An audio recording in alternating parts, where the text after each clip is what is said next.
Hey, welcome back. All right, so today I wanted to share with you some easy cement ideas. Two were good, one was bad, not gonna lie.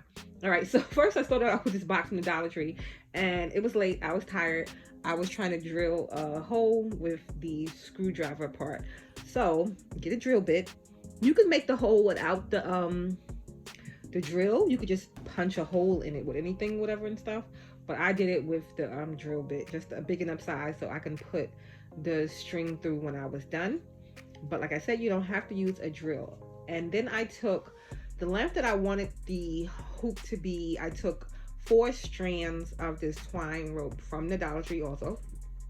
And then once I had that, I just pushed it through. I didn't have the drill on. I was just pushing it through to get it through the hole. And then I tied those 4 pieces together. So like I said, you're going to get the length that you want, cut it, and then put the 4 pieces together. You can even do it with 3 pieces. You could do it with more. You could do it with less. But I did it with 4 pieces. Took 2 pieces, put them together, and then just tied a braid. So I made it into 3 pieces. You know, the 4 pieces into 3, and then I pushed it through again. So like I said, you just want to make sure the loop is the size that you want the loop. You don't even have to use twine. You could use something else.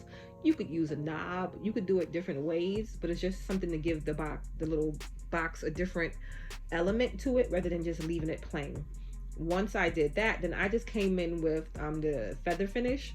So it's just a finishing for cement. So it's not the cement like if you were building something. It's like what you would do to finish something off. So if you had cement that had a crack in it or something like that. So being that I'm just covering this, I'm just going to use enough for that. So I just poured it directly into the cardboard thing there. I didn't put the water in first because it is cardboard, and that would have soaked it up. So I put the cement part in first, and then I mixed it up till it got to the right consistency, just pouring the water in a little bit by little bit till it got to the way I wanted it. And because this is so small, I just took and put it on with my hands. It's not going to be super smooth because you're putting it on with your hands. You can take a little trowel like thing or something, a scraper or something, and even it out when you're done. But I just kind of left it, you know, the way it was. But I just took and I just put the cement around all the way on the outside, on the corner, like on the edges, and on the top piece of it, not in the inside for the top though, just on all of the outside, trying not to get it on the rope that I have there.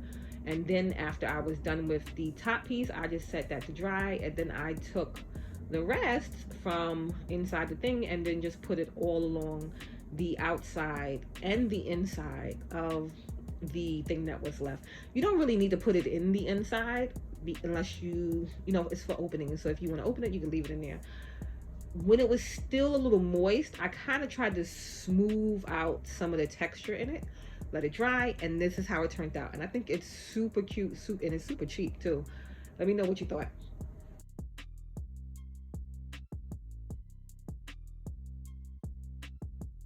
All right, now for this next one. I got this is a tube for the cement. So if you want to make a base for it, you would pour it in here. But I got this from Home Depot. It's less than 20 bucks. It was like $13, $15 or something like that. I measured up 22 inches. So from each side, I measured up 22 inches and made little marks all the way around it. You're gonna wanna try to make sure that your measuring tape is nice and even.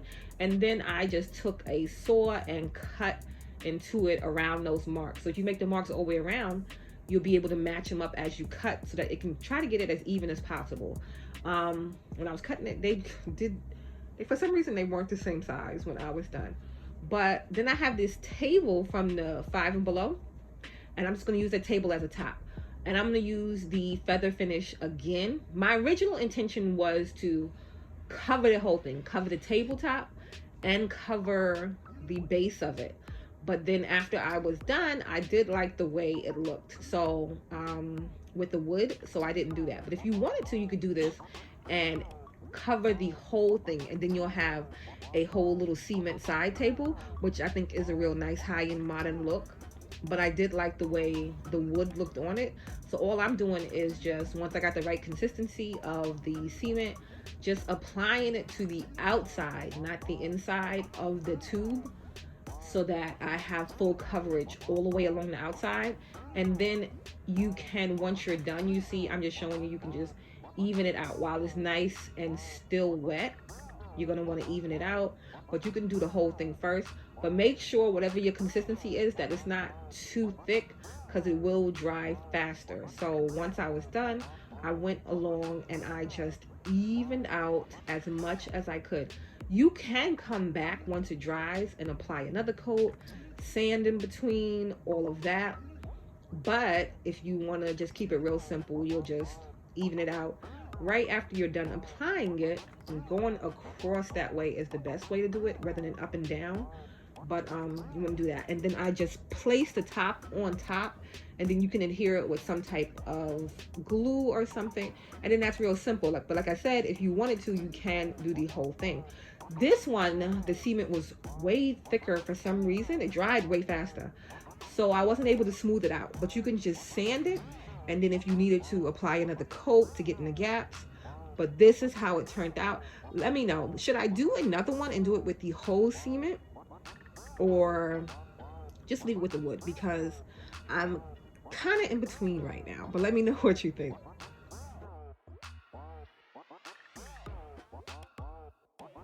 All right, it's quick drying cement, so me trying to rush, I should have planned this out better. I like the shape of this. This is a cover for a lamp, right? So I saved it because I like the shape of it. It has a hole in the middle, so I couldn't really use it to do what I wanted because of the hole in the middle. So I was like, okay, let me line it with saran wrap so that it won't go through the hole. Probably would have been better if I just put the saran wrap on the bottom to keep it in, but I was worried it would seep through. But then I was like, okay, so I'm gonna do that. And then I was like, let me add some color. I want to marble it. It was so many things that went left on this one. So then I thought the paint was going to thin it out. I didn't want to add too much water because I thought the paint was going to thin it out. But then when I added the paint, it wasn't enough paint to really thin it out like I thought it would. So then I had to go back in and add water. And then with the mixing, it messed up the marbling of the paint. So then I had to add more paint again. And I'm mixing in a thing. And then I couldn't find the other cover, like the lamp cover, to get the inside of the bowl. So it was like so many things that just, I don't know, it went left on this one. But I wanted to show you so you know what not to do. But so I just tried to find something else to put in there just to give it a hole and make it like a bowl like shape. And then I tried to even out what would be the top of the bowl, and then I prayed and I let it dry. I did let it dry for like 8 hours or so, but while it was still moist, I wanted to take the center piece out. So then again, I'm trying to just smooth out the top, the edge there, so that it would have like a nice edge. And you can see it had the shape of the outside that I wanted it to have. The inside was not the shape, but then I was like, oh, that'll be okay, because then I'll fill it with something, and really what you'll just see is the outside, not the inside. So I was like, okay, it'll still be cool. It wasn't as deep as I wanted it to be, but I was like, that's all right, I'll just let it. I let it dry for like 8 hours, which was not enough time, because you can see it was still moist and it was caught up in the saran wrap. It started crumbling apart. That was a complete flop. But you get where I was going with it. I'm gonna do another bowl, but that wasn't it. So let me know what you thought of today's, and I'll see you in the next one.